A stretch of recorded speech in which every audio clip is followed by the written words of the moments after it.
다 자리에서 일어나셔서 영과 진리로 하나님을 예배하겠습니다. 먼저 사도신경으로 우리의 신앙을 고백하겠습니다. 전능하사 천지를 만드신 하나님 아버지를 내가 믿사오며 그 외아들 우리 주 예수 그리스도를 믿사오니 이는 성령으로 잉태하사 동정녀 마리아에게 나시고 본디오 빌라도에게 고난을 받으사 십자가에 못 박혀 죽으시고 장사한 지 사흘 만에 죽은 자 가운데서 다시 살아나시며 하늘에 오르사 전능하신 하나님 우편에 앉아 계시다가 저리로서 산자와 죽은 자를 심판하러 오시리라. 성령을 믿사오며 거룩한 공예와 성도가 서로 교통하는 것과 죄를 사하여 주시는 것과 몸이 다시 사는 것과 영원히 사는 것을 믿사옵나이다. 아멘. 왕이신 나의 하나님 찬양하며 나아가겠습니다.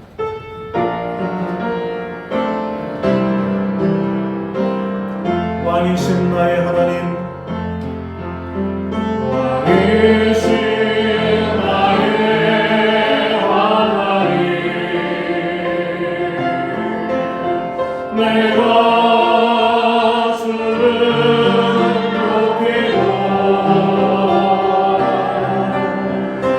영원히 주의 이름을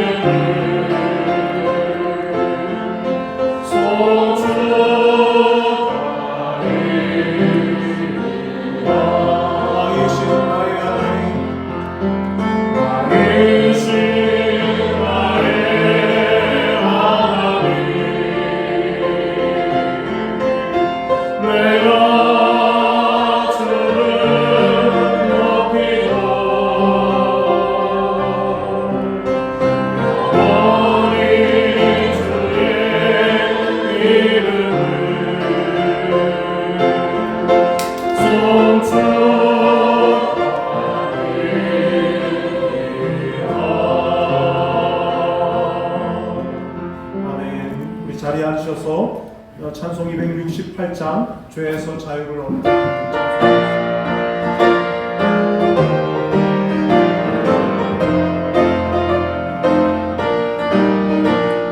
죄에서 자유를 얻게 하는 어려운 것 주의 분 시험을 이기고 승리하니 참 놀라운 능력이로다.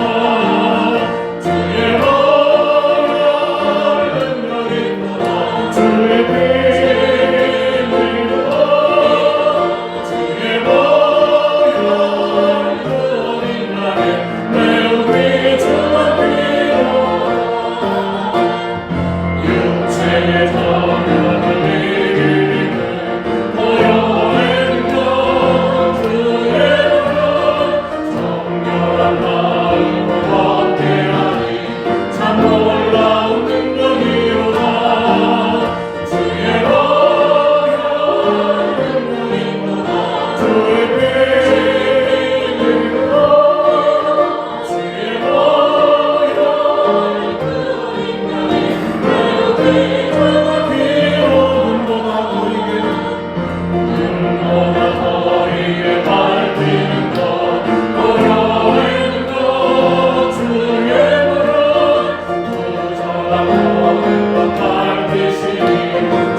세상이 나를 미워해도 세상이 나를 미워해도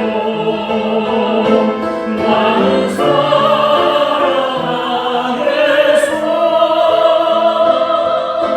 세상을 구원할 십자가 나도 따라가 생명을 버리면서까지 생명을 버리면서까지 나를 사랑하시지.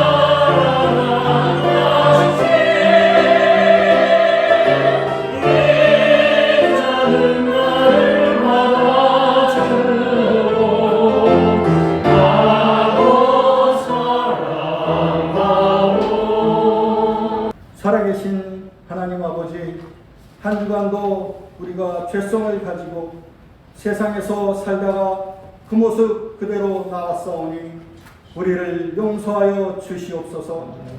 십자가의 도가 믿지 않는 자에게는 미련한 것이나 믿는 우리에게는 구원임을 고백합니다.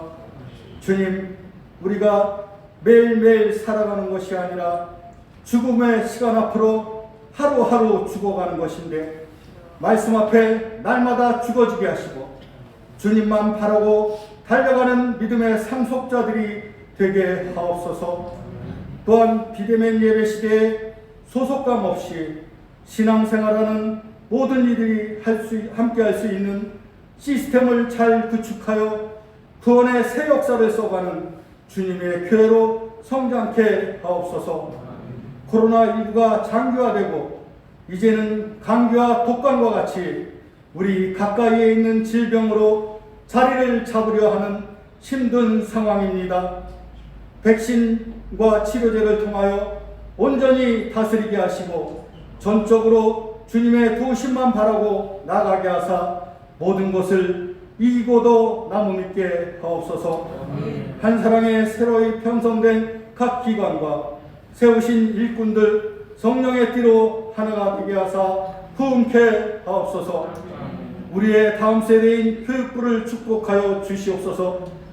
어지럽고 불확실한 시대에 말씀의 가치를 높이는 비전으로 잘 양육케 하사 믿음의 상속자들로 나라의 기둥으로 교회 일꾼들로 잘 성장할 수 있도록 도와주시옵소서.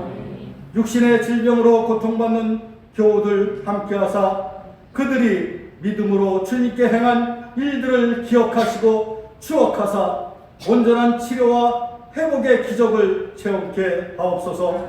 한사랑의 모든 생업들 지키시고 보호하여 주셔서 꾸어줄지언정 꿇어가지 않게 하시고 물질을 다스릴 수 있는 복을 허락하옵소서. 재정 또한 축복하사 구별되게 드려진 예물 잘 관리하여 주님이 쓰시고자 할 때 부족함이 없도록 채워 주시옵소서. 예배를 위해 헌신하는 모든 손길들 위에도 건강의 복 주셔서 주님의 충성된 종들로 축복하여 주시옵소서.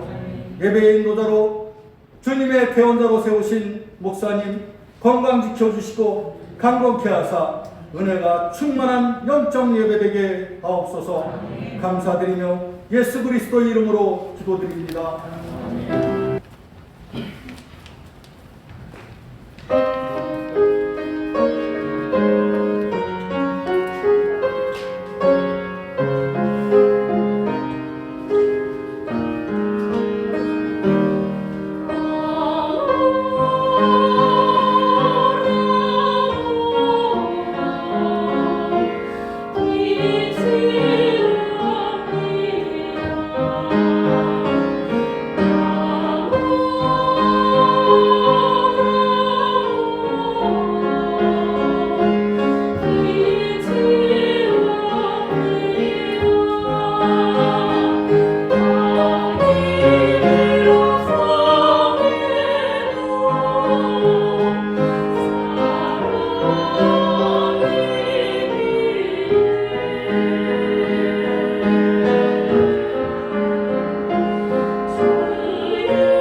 말씀드리겠습니다. 1월 한 달은 우리 개인과 또 교회의 영적 성장을 위해서 기도하는 달입니다. 잊지 마시고 기도할 때마다 영적 성장을 위해서 기도하시기를 바랍니다.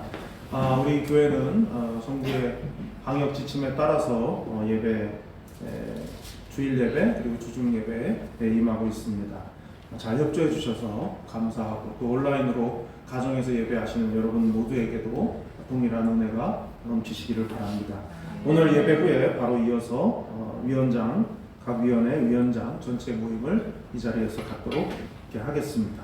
2020년도, 그러니까 작년이 됐네요 벌써. 2020년도에 사용했던 개인 헌금 봉투가 여러분이 교회에 이제 직접 찾아오시지를 않기 때문에 그러니까 송금해 주신 헌금을 이제 정리를 하고 있는데 그러다 보니까 여러분이 오시지 않으니까 새 봉투를 재정부에서 만들어 가지고 이렇게 아무개 몇 년 몇 월 며칠 이제 얼마 이렇게 기재 정도만 하고 있습니다. 그러니까 아마 여러분 개인이 직접 교회로 오시지 않는 한은 확인이 안 되시거든요. 그래서 혹시 나는 작년도 2020년도 헌금 봉투를 내가 좀 보관을 하고 싶다, 나 집으로 가져가고 싶다 하시는 분들은 교회 오셔가지고 주중에 언제든지 가져가시면 되겠습니다. 근데 이걸 무한정 그렇게 할 수가 없기 때문에 1월 마지막 주일까지만, 그러니까 다음 주네요. 다음 주일까지만 작년 봉투를 그 헌금 봉투 꽂아놓는 헌금 봉투장에다가 마지막 주까지만 보관을 하고 일괄적으로 다 폐기하도록 하겠습니다. 그 전에 가져가실 분들은 오셔서 가져가시면 되겠습니다. 그리고 이제 주보 광고에 제가 5번에 목장 편성 일부 변경 그 부분이 있습니다. 근데 이제 이 내용을 조금 제가 또 한 주간 병원에 입원도 했고, 그래서 이제 이 부분을 조금 다시 한번 좀 생각을 조금 좀 해봐야 될 것 같습니다. 그래서 다시 공지를 추후에 다시 하도록 그렇게 하겠습니다. 아직 목장 모임을 우리가 하고 있지 않기 때문에 조금 시간을 두고 생각을 다시 정리를 해서 이 편성 부분에 대해서는 따로 다시 공지를 해드리도록 그렇게 하겠습니다. 그리고 오늘 좀 인사를 좀 해야 될 것 같습니다. 우리가 예배당에 나와가지고 예배를 다 같이 드리면은 이제 뭐 관계가 없겠는데 그러지 못하다 보니까 우리 안종신 전사님 부임했을 때 사모님도 같이 인사를 못했습니다. 아기가 이제 이제 딱 100일이 됐거든요. 그래서 이제 오늘 이제 이사도 지난번에 하셨고 해서 이제 오늘부터 예배 참여하실 수 있게 돼가지고 좀 인사를 좀 잠깐 하도록 하겠습니다. 나오세요.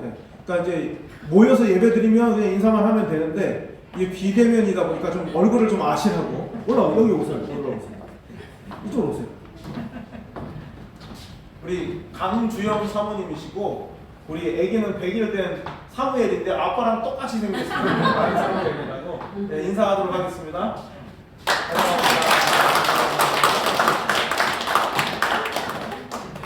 마음 같아서는 이야기를 좀 더 하고 싶은데 아기가 워낙 어려가지고 나름 용기가 필요했을 것 같습니다. 제가 여쭤봤더니 조만한 아기들은 마스크를 없기도 하고 씌운다고 찢어지지도 않겠죠. 그러다 보니까 참 이렇게 다니기가 어려울 텐데 그래서 좀 인사를 카메라 앞에서 좀 인사를 좀 하시라고 제가 말씀을 드렸었습니다. 우리 옆에 계신 분들 또 가족들과 인사하도록 하겠습니다. 사랑합니다. 사랑합니다. 반갑습니다. 네, 오늘 우리에게 주시는 말씀은 사도행전 6장 8절에서 15절까지의 말씀입니다. 신약 196쪽에 있는 사도행전 6장 8절부터 15절 말씀입니다.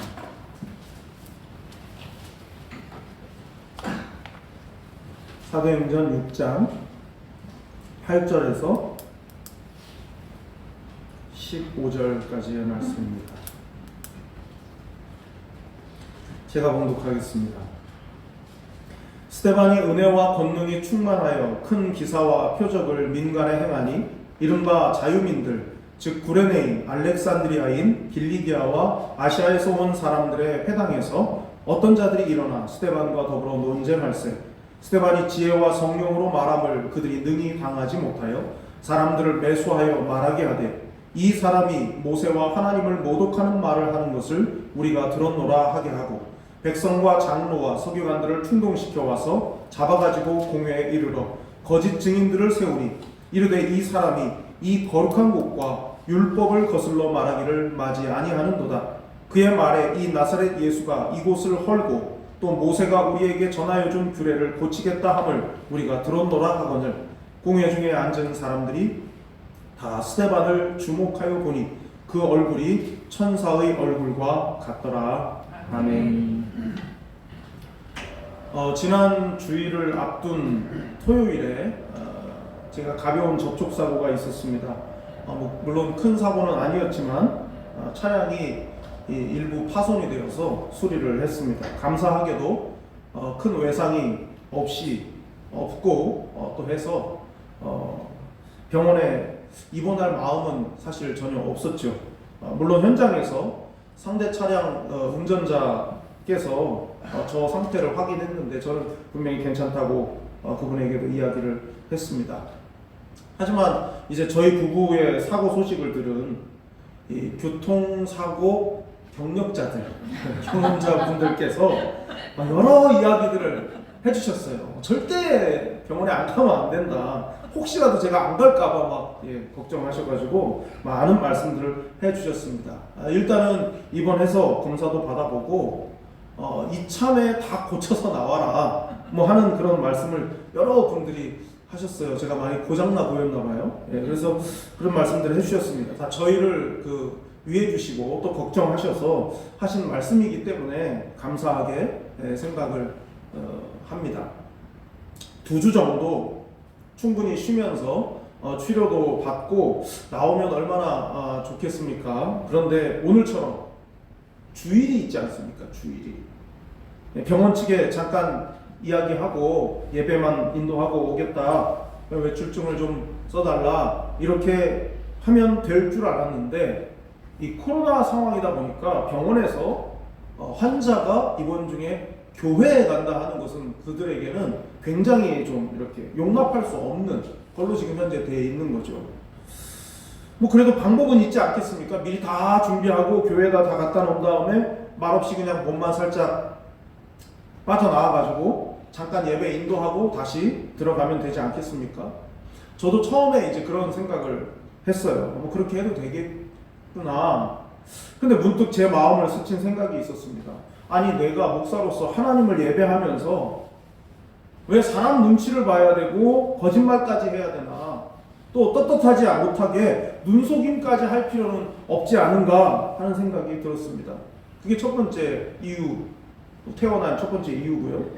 그리고 두 번째는 여러분들 때문이었습니다. 제가 며칠 더 병원에 있어도 물론 안 될 것은 없겠죠. 하지만 그렇게 하려면 앞에 말씀드렸던 그런 거짓말을 해야 되고 아니면 사람 눈치를 살펴야 되고, 그리고 또 저 스스로도 주일 예배 준비를 잘 하기가 어렵지 않겠습니까? 한 번 정도 때우는 식으로 준비를 해도 뭐 여러분이 이해는 해 주시겠지만은 인간적인 생각일 뿐입니다. 그래서 제가 제 아내한테 병원에서 물어봤어요.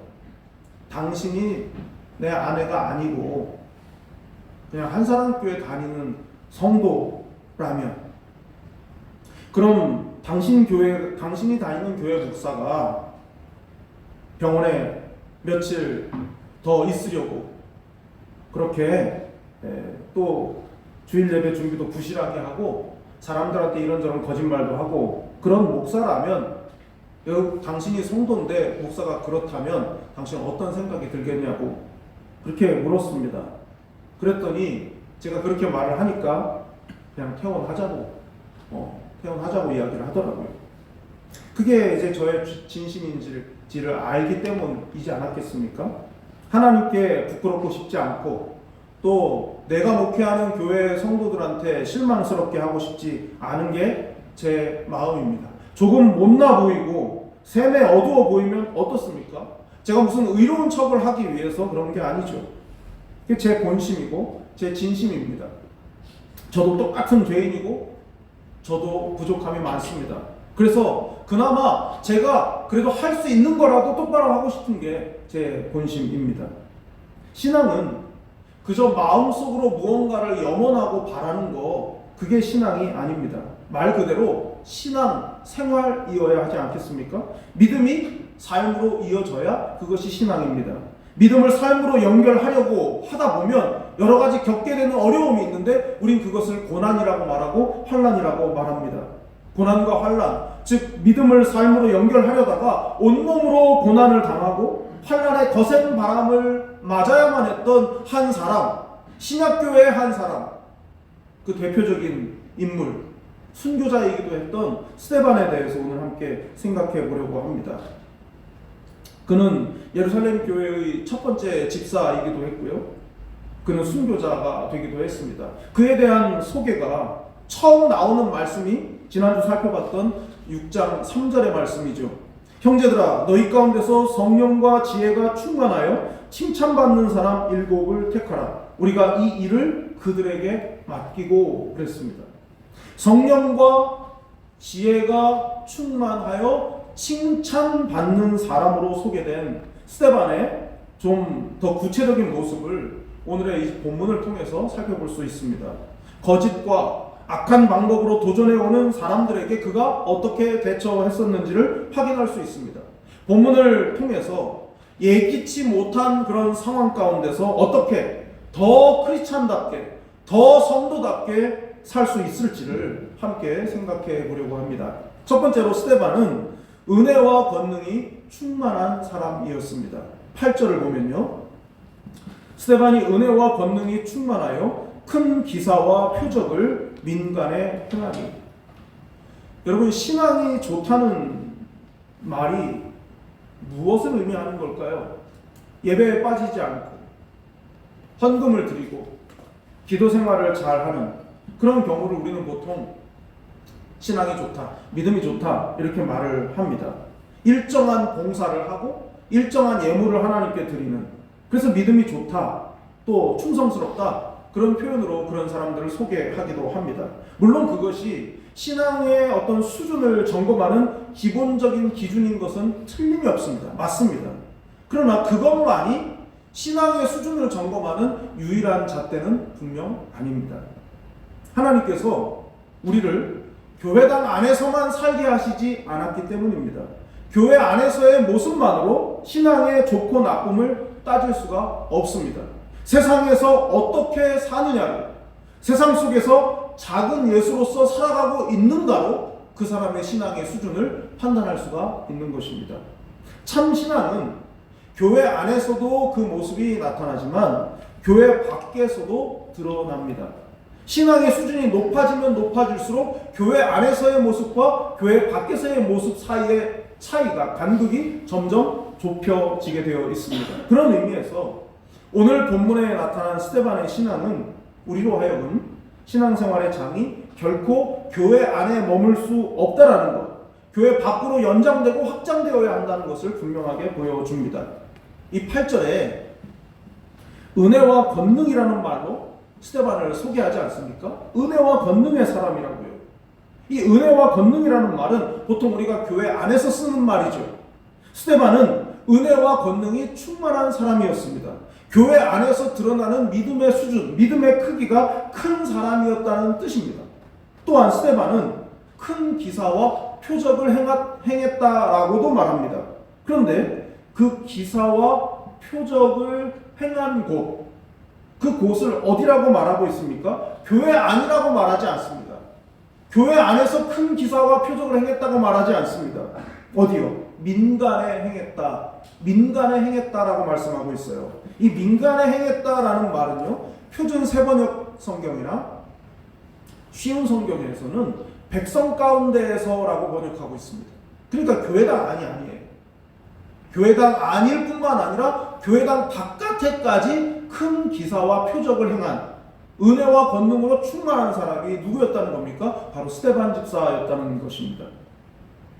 저는 이 은혜와 권능이라는 말을 원어로 찾아보면 은혜는 카리스, 권능은 디나미스일 줄 알고 찾아봤습니다. 이제 카리스라는 말은 뭐 대표적인 은혜라는 그런 뜻이죠. 또 디나미스는 다이너마이트와 어원을 같이 하는 강력한 어떤 힘, 폭발력을 지닌 어떤 힘, 그걸 말하는 게 디나미스니까 가장 흔하면서도 가장 일반적인 것이 이 은혜와 권능 하면은 카리스와 디나미스로 되어 있을 줄 알고 찾아봤더니 그렇지가 않았습니다. 특이하게도 은혜로 번역된 말은 카리스가 아닌 피스티스로 되어 있습니다. 피스티스라는 말은 믿음, 충성, 진실 그런 뜻입니다. 믿음이 있다 없다 말할 때 쓰는 말이 바로 피스티스입니다. 그러니까 하나님께서 스데반에게 주신 은혜는 교회 안에 머무는 믿음이 아니라 교회 밖으로 믿음과 능력을 확장해 나가는 믿음, 충성스러운 믿음의 사람이 바로 스데반이었다라고 말씀해주고 있는 것입니다. 스데반은 믿음과 권능이 충만한 은혜와 권능, 이것은 다른 말로 믿음과 권능이겠죠. 믿음과 권능이 충만한 사람이었습니다. 그리고 그의 믿음과 권능의 충만은 교회 안에서만 머물지 않고 교회 밖으로 세상을 향해 드러나기 시작했습니다.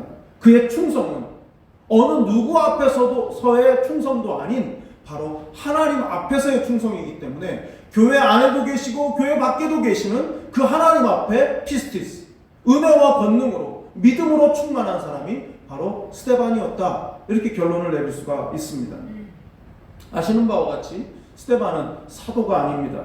사도들의 사역의 짐을 나누어 지기 위해서 예루살렘 교회가 선택하고 사도들이 안수해서 세운 예루살렘 교회의 첫 번째 집사 중에 한 사람입니다. 그러나 스데반은 구제와 봉사의 일을 위해서 세워진 그였지만은 하나님께서 허락하신 은혜와 권능의 충만함을 가지고 세상 가운데 그 능력을 보여주었습니다. 병든 자를 일으키고 사람을 변화시키는 그런 능력의 사람이 바로 스데반이었습니다. 우리는 여기서 질문을 던져볼 필요가 있습니다. 왜 우리는 자꾸 교회 안에 머물려고만 할까? 왜 자꾸 교회 안에만 머물려고 할까? 사도행전 1장 8절은 사도행전의 문으로 들어가는 열쇠와 같은 구절이죠. 성령님이 임하시면 그 다음에 뭡니까? 권능을 받게 됩니다. 이 권능을 받은 사람들이 어디를 향해 나아가야 됩니까? 교회 안이 아니죠. 교회 밖으로 옵니다. 교회 밖으로 세상 가운데로.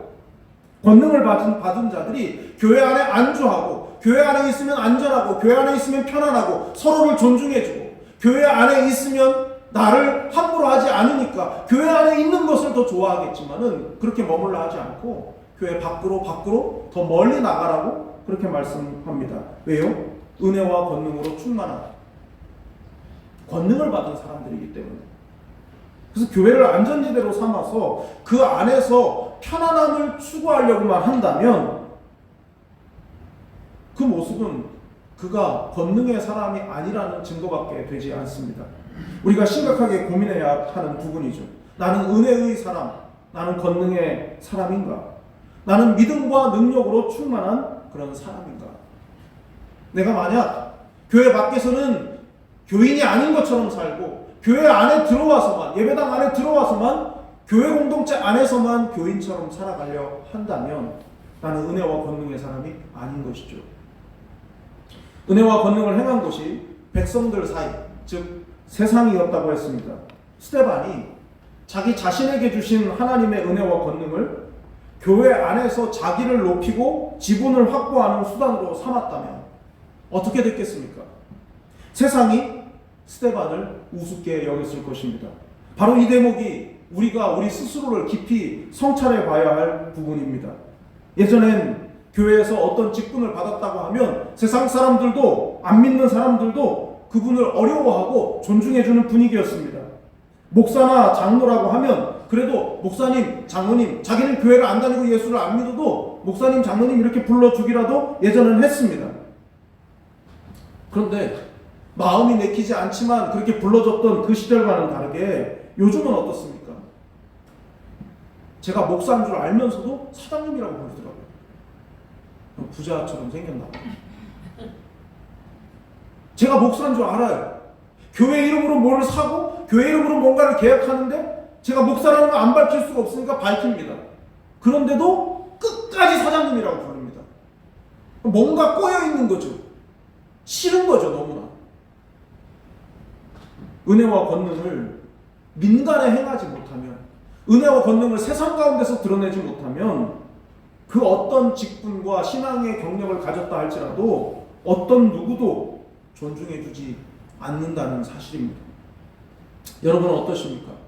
지금 여러분은 은혜와 권능으로 충만한 삶을 살고 계십니까? 여러분 안에 있는 은혜와 권능을 교회 밖에서도 드러내고 계십니까? 세상도 존중할 수밖에 없는 은혜와 권능을 누리기 위해서 여러분은 지금 무엇을 하고 계십니까? 세상을 향해 나아가야 합니다. 우리끼리만 좋은 교회는 주님께 아무런 득이 되지 않습니다. 오직 은혜와 권능을 통해서만 하나님의 능력을 보여줄 수 있기 때문입니다. 사모하시기 바랍니다. 교회 안에서 교회 밖으로 연결되는 은혜와 권능의 통로로 쓰임 받으시는 여러분 모두가 되시기를 바랍니다. 두 번째로 스데반은 지혜와 성령으로 말한 사람이었습니다. 자, 9절 10절입니다. 이른바 자유민들 즉 구레네인 알렉산드리아인 길리기아와 아시아에서 온 사람들의 회당에서 어떤 자들이 일어나 스데반과 더불어 논쟁할세 스데반이 지혜와 성령으로 말함을 그들이 능히 당하지 못하여. 저는 이제 전반적으로 이렇게 운동을 잘하는 편이 아니거든요. 하지만 이제 어릴 때부터 신앙생활을 하면 예전에는 교회 다니면 기본적으로 탁구하고 뭐 배구 이런 거는 조금씩 다 하잖아요. 이제 탁구를 뭐 잘하지는 못하지만 제가 공은 이렇게 넘깁니다. 근데 탁구를 좋아하시고 잘하시는 분들은 다 아시죠? 탁구 좀 쳐요? 그랬을 때 넘기기는 합니다. 이러면 잘 치는 거예요. 네. 넘기기만 한다, 이게 겸손의 표현이지만 넘기기만 한다라고 하는 거는 그래도 어느 정도 친다는 뜻이거든요. 근데 그런 차원에서 보면은 이제 저는 그렇게 잘하는 편은 아니죠. 근데 탁구를 할 때마다 드는 생각이 있습니다. 탁구를 해보면 성격이 나와요. 네. 진짜 가까운 자리에서 이 경쟁을 하는 거잖아요. 성격이 나오는데 내가 가볍게 넘겨주면 상대방도 가볍게 넘겨줍니다. 내가 세게 넘기면 상대방도 세게 넘겨줍니다. 내가 이리저리 막 스핀을 넣어가지고 손목을 막 이용해가지고 막 변화되는 공을 치면 상대방도 그 네트를 넘기기 위해서는 직선으로 안 넘겨줍니다. 그러니까 상대적이라는 거예요. 상대적이라고. 그래서 탁구는 어떠냐 하면 내가 어떤 사람을 내가 이겼습니다. 그러니까 상대가 나한테 졌어요. 그리고 내가 어떤 사람한테 또 제3의 인물한테 제가 졌습니다. 그럼 이 제2의 인물하고 제3의 인물이 붙었을 때 나한테 졌던 그 제2의 인물이 나를 이겼던 제3의 인물을 이기는 경우가 많습니다. 탁구는 굉장히 상대적이고 스타일의 차이라는 게 있습니다. 뭐 왼손 오른손도 중요하겠고요. 어떤 때는 상대방이 거의 받지 못할 만한 공을 나한테 보냈는데 의외로 나는 그게 쉽게 넘어가는 경우도 있고요. 굉장히 상대적입니다. 그런데 여러분, 말이라는 게 이 탁구하고 비슷합니다. 탁구하고. 내가 부드럽게 말하면 상대방도 나한테 부드럽게 말합니다. 그러나 내가 신경이 곤두설 만큼 그런 말을 하면 상대방도 돌려주는 말이 내가 듣기 거북한 말을 상대방도 합니다. 그래서 좋은 말, 부드러운 말, 들어서 기분 좋은 말을 하는 훈련을 하는 게 인간관계에서 참 중요하다는 생각을 하게 됩니다. 이처럼 말에는 보이지 않는 힘이 있습니다. 앞서 살펴본 것은 행함, 그 중에서도 민간의 기적을 행했던, 기사와 표적을 행했던 것에 관한 말이었고요. 그런데 오늘 이 9절과 10절은 말에 관한 겁니다. 8절은 기적에 관한 것이었고 9절, 10절은 말에 관한 것인데 9절은 기사와 표적을 행했던 스데반과 헬라어를 사용하던 지역에서 살다 온 사람들 중에 일부가 회당에서 논쟁이 붙었다라고 말합니다. 스데반이 행했던 일에 대해서 좋지 않은 감정을 가지고 있는 사람들의 말에 대한 스데반의 반박에 대한 내용이 있습니다. 흥미롭게도 논쟁이 무엇에 관한 것이었는지는 밝히지 않습니다. 그래서 알 수가 없죠. 그러나 분명한 사실은 서로 간에 말에 부딪힘이 있었다는 겁니다. 하지만 그들이 어떤 말로 스데반을 공격해도 도저히 스데반을 이길 수가 없었다고 말합니다. 10절이 그것을 증거해 주는데 스데반이 지혜와 성령으로 말함을 그들이 능히 당하지 못하여. 한마디로 말해서 스데반은 말로 그들이 이길 수 있는 사람이 아니었다는 겁니다. 그런데 그가 그럴 수 있었던 이유, 말에는 스데반을 못 당할 수밖에 없는 그 이유가 뭡니까? 지혜와 성령으로 스데반이 말했기 때문이라고 바라보고 있습니다. 스데반을 말로 이길 수 있을 거라 생각했습니다. 수도 많고 자기들이 또 자신들은 권력도 가지고 있으니까 말이죠. 그런데 그게 안 되는 거죠. 알고 보니 그 이유가 따로 있었습니다. 그래서 그들이 할 수 있는 건 거짓말을 하는 거, 사람을 매수하는 거, 그런 방법 말고는 스데반을 이길 수가 없는 겁니다. 여기서 알 수 있는 게 뭡니까? 우리가 평소에 하는 말도 성령의 이끄심을 받아야 한다 하는 것을 알 수 있습니다. 성령의 이끄심을 받은 스데반의 말은 인간적인 욕망과 거짓말과 위선으로 가득한 사람들의 말을 능가할 수 있었습니다. 어떤 말로도 스데반을 이길 수가 없었습니다. 머리와 가슴에 들어있는 지식과 생각, 감정을 말로 담아낼 수 있는 능력을 가진 사람이 스데반이었고, 그런 능력이 어디에서 왔는가? 지혜와 성령에서 왔다. 지혜와 성령을 통해서 그런 이길 수 없는 말의 사람이 되었다 하는 겁니다. 세상에 말 잘하는 사람이 얼마나 많습니까? 꼼짝 못할 논리로 사람을 움직이거나 화려한 수사로 감정을 자극하는 그런 말재간에 뛰어난 언어의 달인들이 세상에는 참 많습니다. 그러나 지혜와 성령으로 말하는 사람은 많지 않습니다. 지혜와 성령의 말이 되기 전에 이미 우리 안에 충만한 그 감정 때문에 지혜와 성령의 사람이 지혜와 성령으로 말하는 사람이 되지 못하는 순간이 많다는 겁니다. 내 생각이 지혜와 성령 이전에 내 말을 지배하고 내 마음을 지배하고 있기 때문입니다. 대부분 이미 정해진 내 생각이 말의 뼈대를 이루어서 상대를 더 긴장하게 만들고 어떤 대답이 나올지 알 수 없는 상황으로 몰고 가게 됩니다. 말은 눈에 보이지 않는 것이지만 힘이 있습니다. 그런데 이 힘을 승리하는 힘으로 사용하기 위해서는 말의 책임자가 내가 되어서는 안 됩니다. 성령께서 이 말의 책임자가 되시도록 내 고집과 생각을 꺾어야 합니다. 스데반의 말을 당할 수 없었던 것은 그가 자기의 말을 한 사람이 아니라 성령님의 뜻을 전달한 사람이었기 때문에, 성령님을 그들이 상대해야 했기 때문에 스데반의 말을 이길 수가 없었던 것입니다.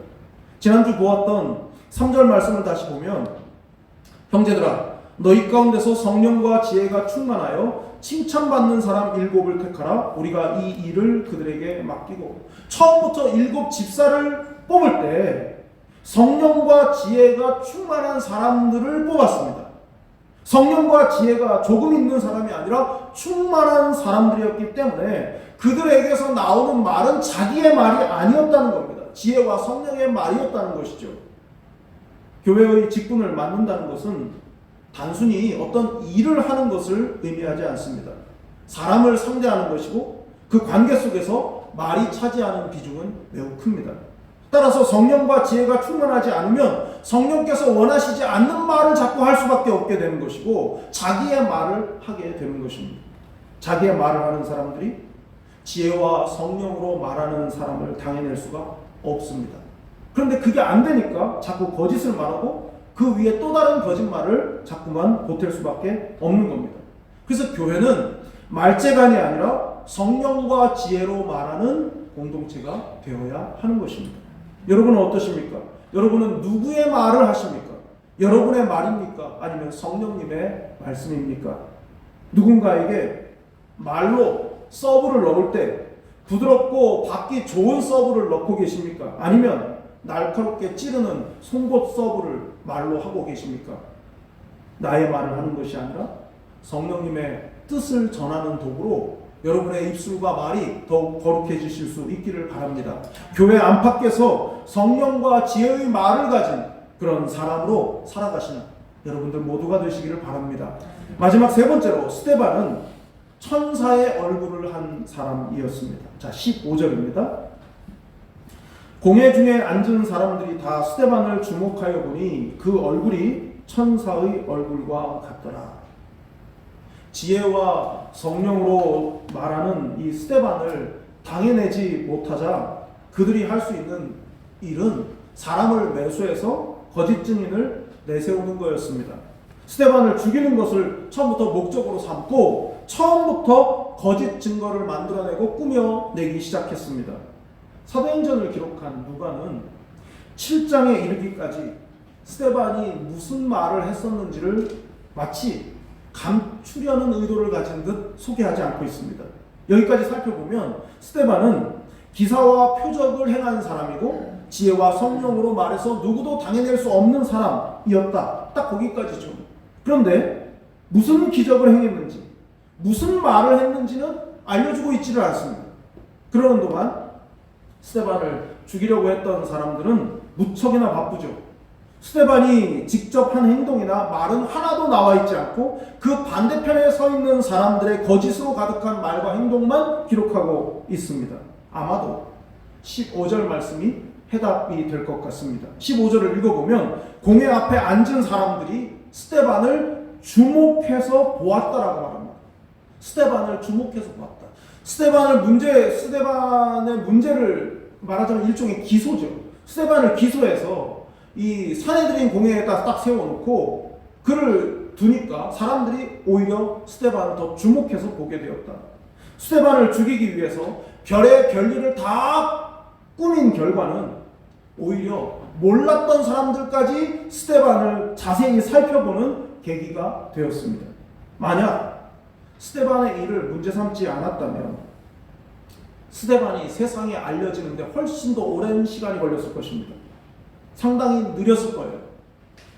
그런데 만약 스데반을 문제 삼지 않았다면 공식적인 자리에서 하나님의 말씀이 선포되고 증거되는 일은 안 생겼을 수도 있습니다. 우리가 스데반이 고난당했고 결국에 죽임당했다라는 것만 생각하지만 사실은 하나님은 훨씬 더 큰 그림을 가지고 계신 거죠. 신속하게 그리고 더 빠르고 효과적으로 복음이 증거되게 하기 위해서 스데반이라고 하는 사람을 하나님이 사용하신 거죠. 누가는 공회 앞에 선 스데반의 얼굴이 천사의 얼굴과 같았다고 기록했습니다. 그건 누가가 보기에도 그랬을 뿐만 아니라 동시에 공회에서 스데반을 쳐다본 모든 다른 사람들도 똑같은 생각이었던 것이죠. 성경을 통틀어서 어떤 사람을 천사의 얼굴과 같았다라고 표현한 곳은 여기뿐입니다. 산헤드린 공회에 있는 사람들이 다 똑같이 스데반을 봤을 때 범상치 않은 얼굴, 천사의 얼굴 같은 그런 모습으로 본 것입니다. 그런데 스데반이 누굽니까? 요즘 말로 하면 피의자 아닙니까? 죄가 없는 사람뿐 아니라 곧 죄가 밝혀질 사람까지 누구나 법정에 서면 긴장하게 되고 또 표정이 상기될 수밖에 없지 않겠습니까? 그런데 스데반은 천사의 얼굴로 공회 앞에서 그 보는 모든 사람들 앞에 그렇게 인정된 천사의 얼굴을 가진 사람이었습니다. 보통 포커페이스라는 말을 하죠. 도박을 할 때 나한테 들어온 패가 이길 만한 좋은 패를 가지고 있어도 티를 내지 않는다. 내가 잡은 패가 망할 패, 아주 나쁜 패를 가지고 있다고 해도 티를 내지 않는 것. 이제 그게 이제 포커페이스 아니겠습니까? 지금 스데반의 얼굴은 포커페이스가 아닙니다. 천사의 얼굴이라 했습니다. 사람들이 당해내지 못한 스데반의 말의 그 능력 때문만이 아니었습니다. 스데반의 상황. 지금 피의자의 신분이 되어서 전혀 어떤 그 상황 속에서 낙담하거나 좌절하지 않을 수 있는 그런 심령의 상태가 표정에서도 나타났었다 하는 것이죠. 이미 스데반은 바로 이 모습만으로도 그가 예수님을 닮은 사람이었음을 우리에게 보여줍니다. 고난을 당하고 사람들로부터 미움을 받는 그런 죽음의 위기 앞에서도 전혀 그 영향을 받지 않을 수 있는 수준이었다 하는 뜻이 됩니다. 오히려 온화하고 평화로운 모습을 가진 천사의 얼굴을 스데반이 공회원들 앞에 보여주었습니다. 분명히 스데반은 우리와 똑같은 사람입니다. 어떻게 그럴 수 있었을까요? 어떻게 자신을 죽이려고 도끼 어린 눈으로 바라보는 사람들 앞에서 천사의 얼굴을 할 수가 있었을까요? 성령과 지혜로 충만했기 때문입니다. 성령과 지혜가 충만한 사람. 여러분의 얼굴은 누구를 많이 닮아 있습니까? 조금만 얹자라도 금방 붉어지고 조금만 마음을 상하게 해도 금세 변하는 얼굴은 아니십니까? 왜 사람에 따라 상황에 따라 표정이 바뀐다고 생각하십니까? 저는 이 스데반의 얼굴을 생각하면서 나는 어떤가? 나는 어떤 사람인가 생각해 보았습니다. 아직 한참 멀었구나 하는 생각을 했어요. 누구나 편안한 상황에서는 천사의 얼굴을 할 수 있습니다. 좋아하는 사람들만 있는 곳에서는 천사의 얼굴을 할 수가 있습니다. 알다시피 표정은 감정의 문제이고 영적 상태의 반영이기도 합니다. 좋아하는 사람과 그렇지 않은 사람 앞에서의 표정이 다르고 빤히 그 속이 보이는 것은 상대가 좋아서 상대가 나빠서가 아니라 내 영적 상태가 그런 상황에 따라서 좌우될 정도로 수준이 낮다는 뜻입니다. 그 사람이 내가 안 좋아하는 사람이어서 내 표정이 나쁜 게 아니라고요. 내 영적 수준이 그거밖에 안 되기 때문이란 말입니다. 사람의 좋고 나쁨, 상황의 유불리는 중요하지 않습니다. 내 내면의 수준이 중요한 것이죠. 기억을 더듬어 보아도 스데반처럼 천사의 얼굴을 한 사람을 제가 본 적이 없었던 것 같습니다. 그만큼 쉽지 않다는 얘기예요.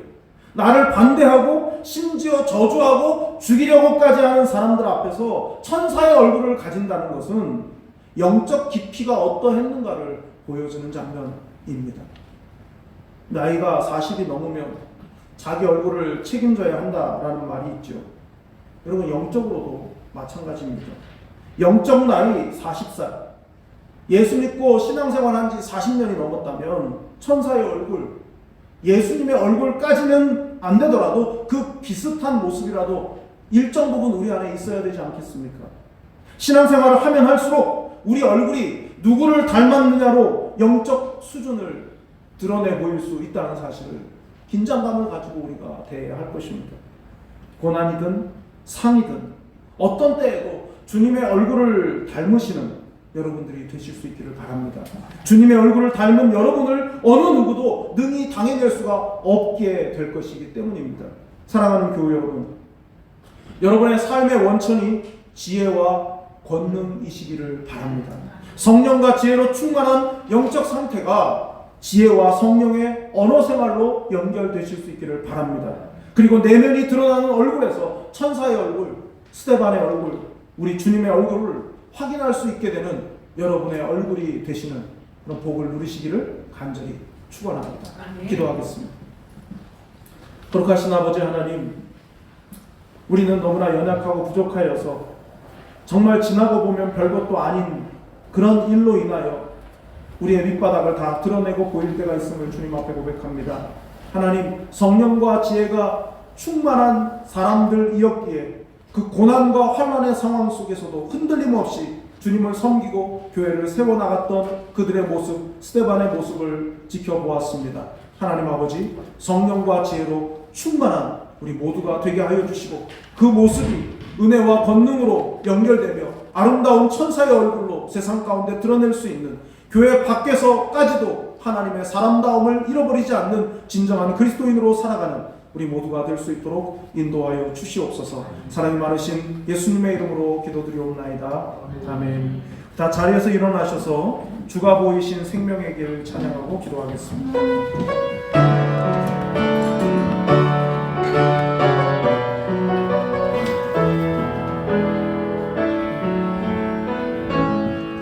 주가 보이신 생명의 길, 나 주님과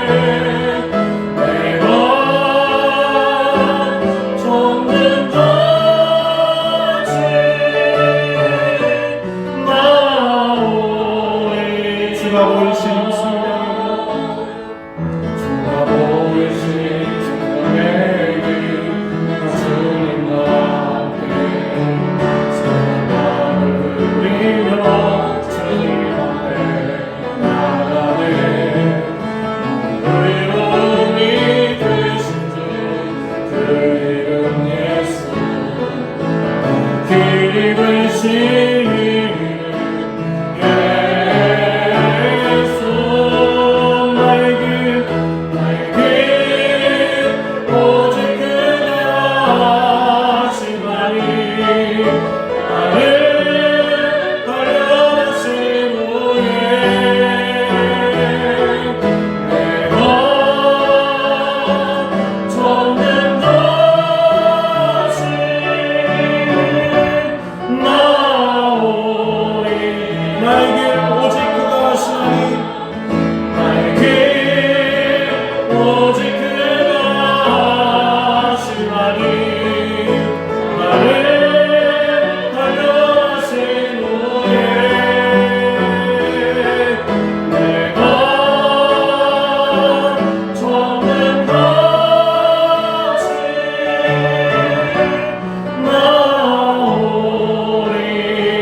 우리 주 예수 그리스도의 은혜와 하나님 아버지의 크고 놀라우신 사랑과 성령의 교통하심이 오늘도 은혜와 권능으로 충만한 믿음의 삶을 세상 가운데 당당하게 살아가기를 다짐하고 소망하는 사랑하는 한산교회 모든 성도들과 그 가족들과 행하는 모든 일들 위해 교회 위해 이 나라 이 민족과 온 세계 위해 영원토록 함께 있을지어다. 아멘.